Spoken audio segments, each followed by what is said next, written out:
Bismillahirrahmanirrahim. Assalamualaikum warahmatullahi wabarakatuh.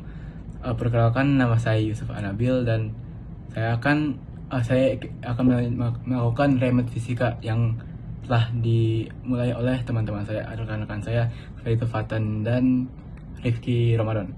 Pertama, kita mulai dari esai nomor 27. Soalnya adalah pemanas air dihubungkan dengan sumber tegangan 210 volt dan mampu memanaskan 1 liter air bersuhu 30 Celcius menjadi 100 Celcius dalam 10 menit. Tentukan besar hambatan kawat panas jika hanya 50% energi diserap oleh air. Jadi pertama, kita akan menulis apa ketika kita ketahui. V sama dengan 210 air, TF sama dengan 100, dan T awal sama dengan 30, yang akan menjadikan delta T-nya atau perubahan suhunya menjadi 70 Celcius. Dan waktunya adalah 10 menit atau alias 600 sekon. Dan efisiensinya adalah 50%. Dan terakhir yang kita ketahui adalah massa jenis air, atau ya yang diketahui 40 massa jenis ya itulah, yaitu koefisien air yaitu 4200. Dan bisa dilihat nih, pada soal ini kita akan memakai rumus MC delta T sama dengan PT kali efisiensi. Dan dari situ kita akan mendapatkan P-nya atau dayanya, dan dari situ kita dapat mendapatkan hambatannya. Karena pertama kita memasukkan rumus-rumusnya ya. Yaitu M kali C kali delta T sama dengan P kali T kali efisiensi.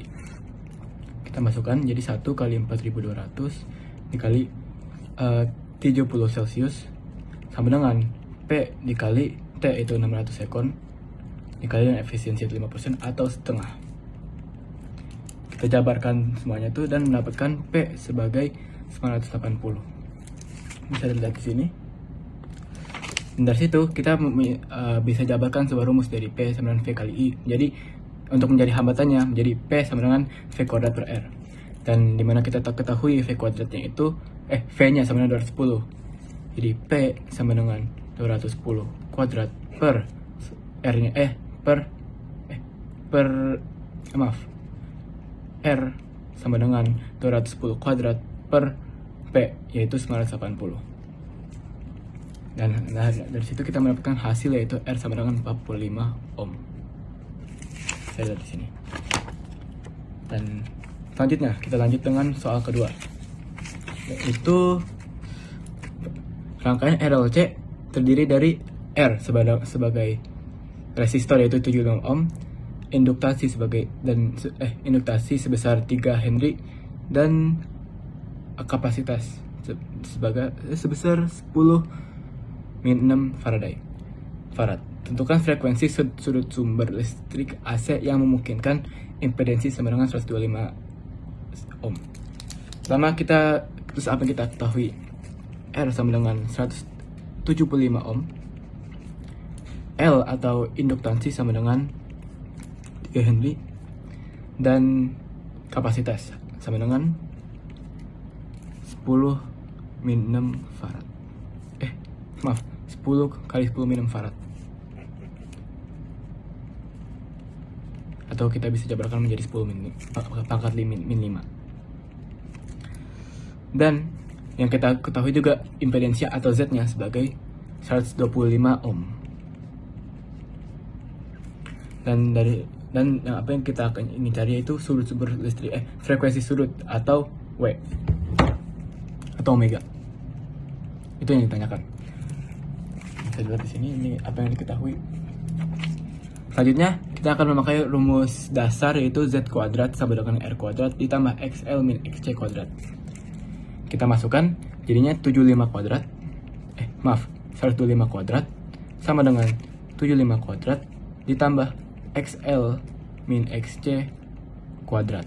125 kuadrat itu sama dengan sekitar 15.605.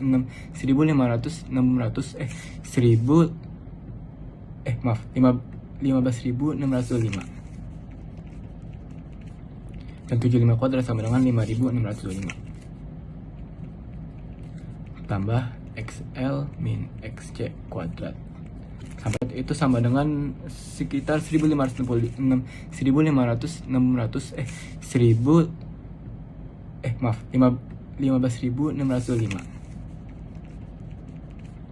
dan 75 kuadrat sama dengan 5625 tambah XL min XC kuadrat. Sampai sini. Selanjutnya kita jabarkan dan mendapatkan XL min XC kuadrat sama dengan 10.000. Dan itu di situ kita bisa, agar pangkat di XL min XC nya kita hilangkan, bisa kita hilangkan. Ini bisa dilihat, kita memberi 10.000 itu diberi akar agar XL min XC nya bisa hilang pangkatnya. Jadi XL min XC sama dengan pangkat 10.000 atau 100, maaf. Terus kita jabarkan lagi XL min XC itu apa? Yes, XL min XC itu omega kali L atau induktansi dikurang 1 per omega kali kapasitas sama dengan 100. Bisa dilihat di sini. Selanjutnya, agar W di bawahnya dihilang, kita kalikan omega ke kedua sisi agar ya di bawahnya hilang. Jadinya W kuadrat dikali L min 1 per C sama dengan 100W. Dari situ kita bisa memasukkan induktansi dan kapasitor, jadi kapasitasnya menjadi 3W kuadrat dikurang 1 per 10 min 5 sama dengan 100W. Kita pakai persamaan aljabar dan kita kita samakan W-nya, samakan konstantanya. Jadi 3W kuadrat dikurang 100W sama dengan berapa ini? 10.000. Maaf, 100.000. Dari situ kita bisa coba-coba atau memakai akar-akar, rumus persamaan akar. Tapi saya sendiri memakai rumus coba-coba karena malas. Jadi W kita bisa dapatkan sebagai 200 atau 200 rad per sekon. Saya lihat di sini. Dan mungkin itu sekian dari saya. Semoga Pak Mufid berikan saya nilai terbaik. Ya, dan sekian, terima kasih. Assalamualaikum warahmatullahi wabarakatuh. Assalamualaikum warahmatullahi wabarakatuh. Saya Fatan Alfarizi. FC mana, Cok? Saya Fatan Alfarizi. Dan saya Ervi Ramadan. Kita mau remet fisika. Ya. Dimulai dari Fatan Alfarizi. Pertama, pertanyaannya apa ya, Man? Mau gue dulu ya? Ya, lo dulu. Mulai dari pertanyaan nomor 1, yaitu Dan Ucup. Kita dan Ucup, Ucup ya. lagi berkalangan hadir. Dia ngerjainnya di Bekasi. Sebentar ya, Pak. Ini lihat soal dulu. Sesuai pengetahuan kita.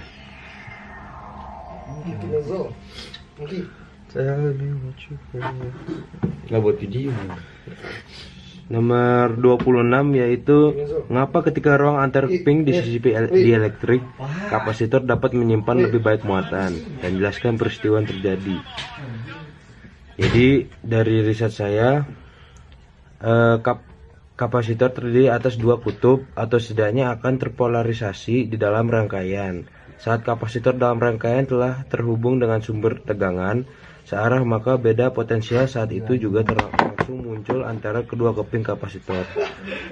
Elektron pada keping kapasitor yang terhubung dengan kutub positif baterai akan mengalir menuju kutub positif baterai. Benar-benar. Menyebabkan keping kapasitor tersebut menjadi kekurangan elektron dan membuatnya lebih positif dari sebelumnya. Sedangkan pada keping kapasitor yang terhubung dalam kutub negatif baterai akan mendapat suplai elektron dari kutub negatif baterai. Menyebabkan sisi keping kapasitor ini menjadi lebih negatif, aliran ini akan terhenti dalam waktu yang sangat singkat. Karena kapasitor sudah penuh, kapasitor dikatakan sudah penuh saat muatan pada kedua sisi keping sudah jenuh atau tidak dapat lagi menerima atau melepaskan elektron. Disebabkan karena terbatasnya elektron yang bisa dilepas atau diterima oleh keping kapasitor. Lanjut ke nomor 28, yaitu jelaskan proses munculnya arus listrik saat generator diputar dan apa yang membedakan generator AC dan DC. Jadi prinsip kerja generator adalah sinkron berdasarkan induksi elektromagnetik.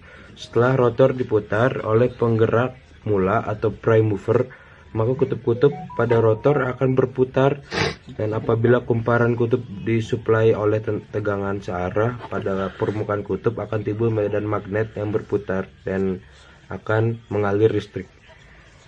Dan perbedaan generator AC dan DC adalah generator AC dikenal dengan kinerja arus bolak-balik, sementara generator DC adalah arus searah. Mereka punya tujuan yang sama, tetapi cara menghasilkan energi berbeda. Ada yang satu arus bolak-balik, ada yang satu arus sejajar. Lanjut ke Fatal Averji. Nomor 30, pertanyaannya jelaskan proses pembentukan gelombang elektromagnetik. Sebutkan sifat-sifatnya minimal 4. Yang pertama, sifat gelombang elektromagnetik berupa gelombang transversal. Yang kedua, perubahan medan listrik E dan medan magnet B terjadi pada saat yang bersamaan. Yang ketiga, arah medan listrik E dan medan magnet B saling tegak lurus. Yang keempat, kuat medan listrik E dan medan magnet B besarnya berbanding lurus satu dengan yang lain.